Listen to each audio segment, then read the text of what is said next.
kalimatu. Isa selalu mengatakan perkataan yang benar, yang mereka selalu berbantahkan kebenaran itu. Dan dia adalah rohnya Allah itu sendiri. Dan dia adalah kalimatuhu nurjana. Dia adalah firman yang hidup dan cahaya surgawi. Itu Isa. Jadi orang Islam ini mengapa kok sama orang Kristen? Kita mulai kembali pada Alkitab dulu. Diawali dari Kejadian 16. Tuhan sudah memberikan satu penulisannya, bagaimanapun juga nanti hadirnya dari Bani Hasyim menurunkan Bani Kedar yang diturunkan dari Ismail, disikapi dengan satu bahasa, dia seperti keledai liar. Sekarang kita balik, sanggupkah orang Kristen ini jadi pawang-pawangnya keledai liar? Bukan lihat keledai liar malah lari, malah takut. Banyak orang Kristen lihat keledai liar malah takut. Tidak usah takut. Bagaimanapun kita harus mempunyai kemampuan dan dibimbing oleh Roh Kudus untuk menjadi pawangnya keledai liar, supaya kita bisa menjinakkan keledai itu. Ya, ini yang harus kita garis bawahi. Setelah saya banyak hal, 3 tahun ketika saya di Afghanistan, ada banyak pembicaraan dari tokoh-tokoh Islam di sana. Kenapa orang Islam itu bisa benci sama orang Kristen? Satu, timbulnya roh iri hati. Tidak ada satupun ayat Al-Quran yang membicarakan bahwa umat Islam ini dijamin keselamatannya. Tidak ada satupun. Dan tidak ada satupun mengatakan bahwa bangsa Arab ini adalah umat pilihan yang diberkati oleh Tuhan. Ini enggak ada. Mereka iri. Mereka bertanya, untuk apa aku percaya kepada Al-Quran? Kalau Al-Quran ternyata membicarakan agamanya orang lain, membicarakan umatnya orang lain, membicarakan junjungan lain. Hal sesuatu yang enggak masuk akal.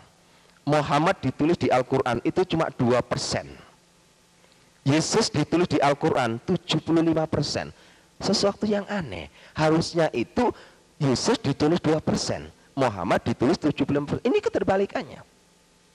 Sehingga banyak orang Islam mulai berpikir, kenapa kok bisa begini? Dia terus cari. Dia kepingin tahu diberkatilah ala Abraham, ala Yakub, ala Iska, dan harus ditambah ala Ismail.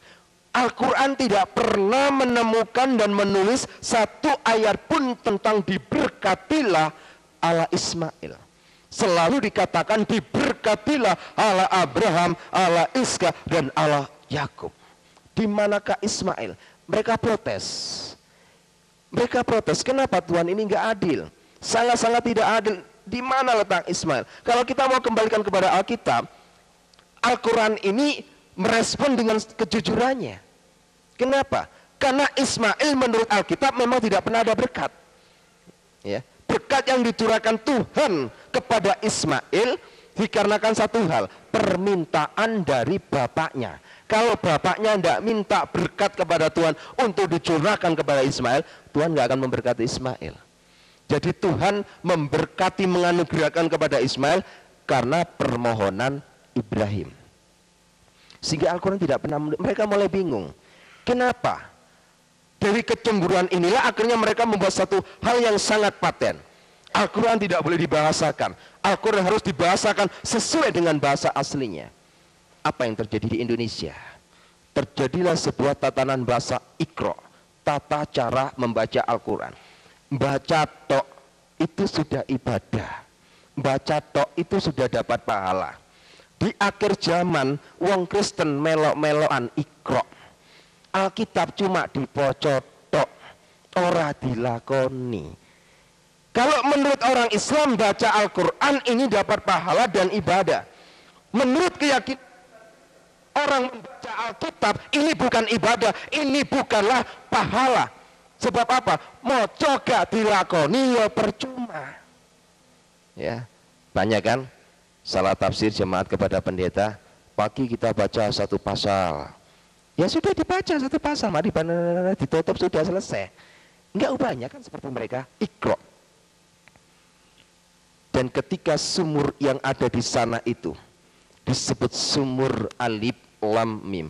Coba periksa nanti di Al-Quran. Tidak ada satupun ahli penterjemah yang berani mengatakan ini. Enggak ada. Enggak ada. Besar ini ya. Dan besar ini masuk ke Masjidil Haram.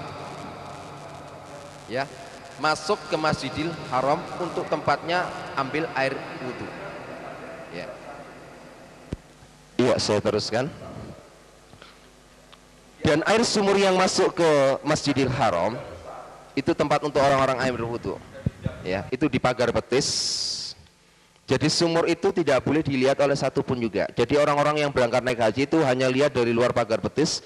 Sebagai mitos dia percaya bahwa sumur itu mengeluarkan sumber air kehidupan yang disebut air Zam-Zam.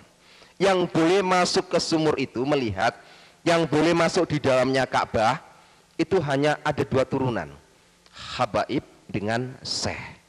Ulama besar pun tidak akan boleh masuk kalau tidak mempunyai gelar habaib.